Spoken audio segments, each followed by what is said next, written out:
Del Santo Evangelio según San Juan. En aquel tiempo, los judíos se pusieron a discutir entre sí. ¿Cómo puede éste darnos a comer su carne?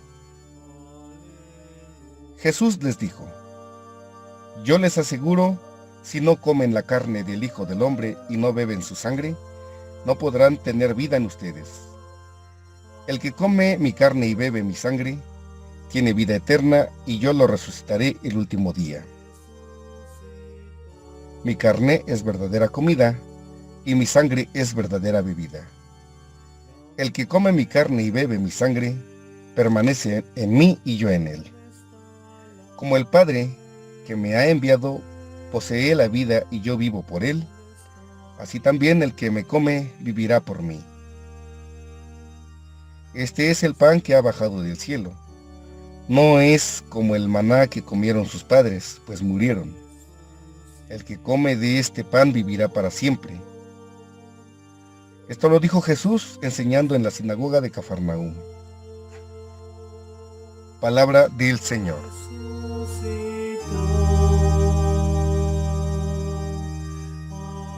En este viernes 28 de abril de la tercera semana de Pascua, la Iglesia nos alimenta con el Evangelio de San Juan en el capítulo 6, versos del 52 al 59. Como se ha indicado ya, forma parte del capítulo 6, que es conocido por los estudiosos en las Escrituras como el discurso del pan de vida. En esta perícopa, en este pasaje del Evangelio, explica el evangelista San Juan que los judíos se ponen a discutir entre sí cómo Jesús puede darles a comer su carne. Ya esto nos plantea de entrada que ellos están en una perspectiva humana, como si Jesús se arrancara los pedazos de carne y se los diera para comer, y se sacara su sangre y se las diera a beber. Aunque si consideramos los milagros eucarísticos de las hostias que se han convertido en la carne del Señor, que coinciden con tejido del corazón, y de la sangre que es semejante en todos los milagros eucarísticos a B positivo, entonces es literal que Jesús nos da a comer su carne y a beber su sangre. Y entonces Jesús inicia su enseñanza. Les aseguro, si no comen la carne del Hijo del Hombre y no beben su sangre, no podrán tener vida en ustedes.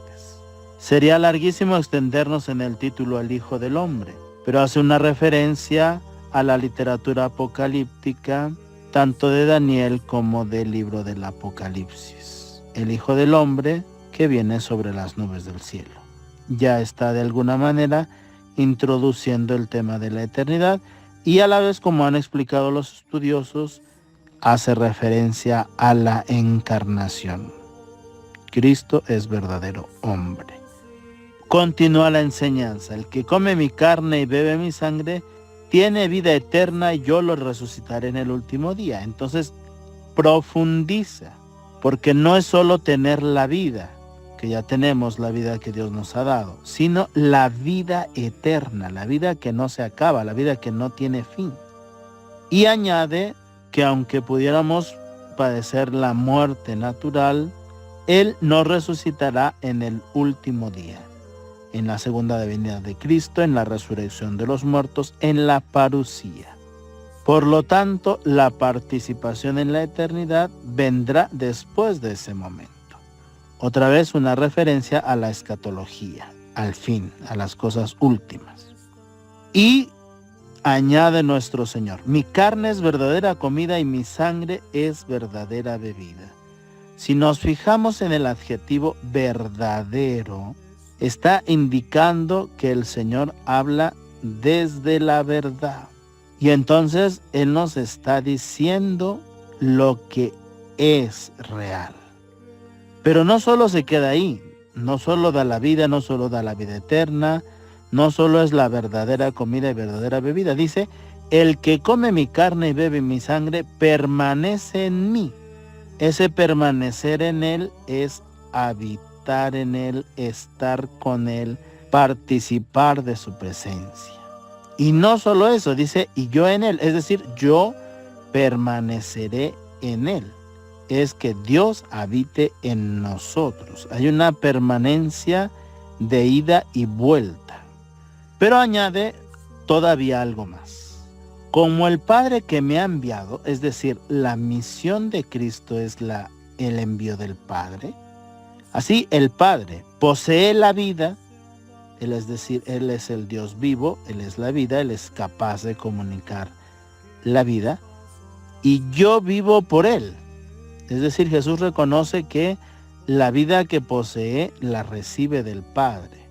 Pero añade que el que me come vivirá por mí. Entonces Cristo no solo recibe la vida, sino que es capaz de comunicar la vida eterna.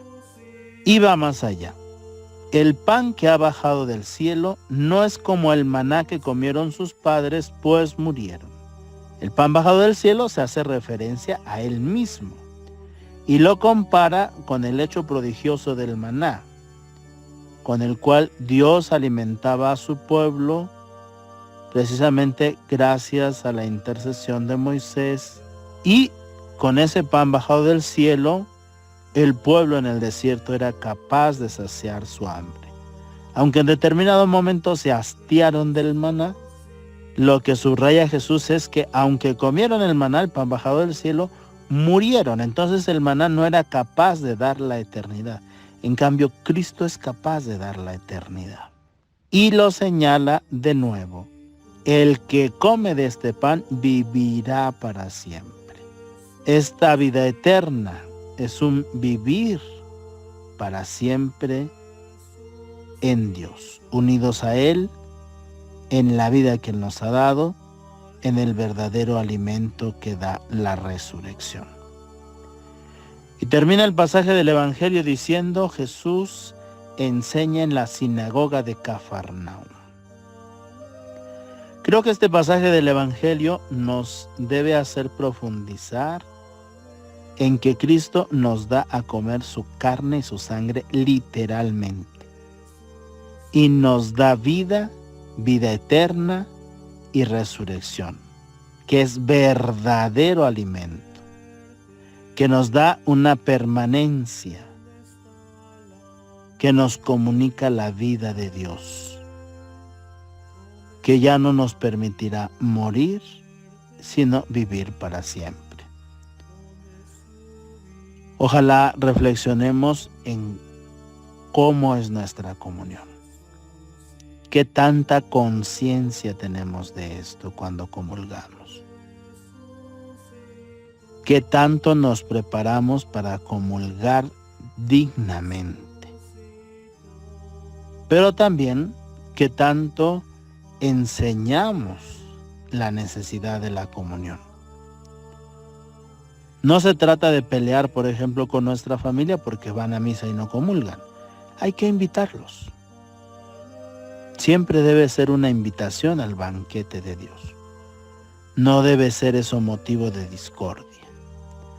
Pensemos en todos los cristianos que van a misa pero no comulgan, o porque no han acudido a la confesión, o porque llevan años sin acercarse al sacramento de la reconciliación, o porque están en unión libre, o porque están en adulterio y no pueden comulgar. ¿De qué se están privando? Pero enseñarnos a valorar estos elementos con paciencia, profundizándolos nosotros, nos llevará a compartirlos con los demás y a que sepan cuáles son las verdaderas razones por las que nos acercamos a comulgar. Quiera Dios que no nos escandalicemos de la Eucaristía, que busquemos la vida eterna, la permanencia en Él. Dios conceda que valoremos la comunión de Pascua, la comunión dominical y, si tenemos la gracia, la comunión diaria. Pero que así como nos alimentamos, nos preocupemos de todos los que no se alimentan y podamos nosotros no solo estar satisfechos de que comulgamos, sino preocuparnos de todos aquellos que no lo hacen o no lo pueden hacer. sabiendo que en la enseñanza de la Iglesia también podemos recurrir a la comunión espiritual, como se nos ha resaltado a raíz de la pandemia. Tal vez no podemos comulgar físicamente por alguna razón, recurramos a la comunión espiritual, pero con la intención de pronto, cuanto antes, poder recurrir a la confesión y a la comunión sacramental, recordando los requisitos que la Iglesia nos pone para una buena comunión. No tener conciencia de pecado mortal, comulgar con fe, piedad y devoción, y en una condición externa digna de la Eucaristía. Dios nos bendiga a todos. Muchas gracias.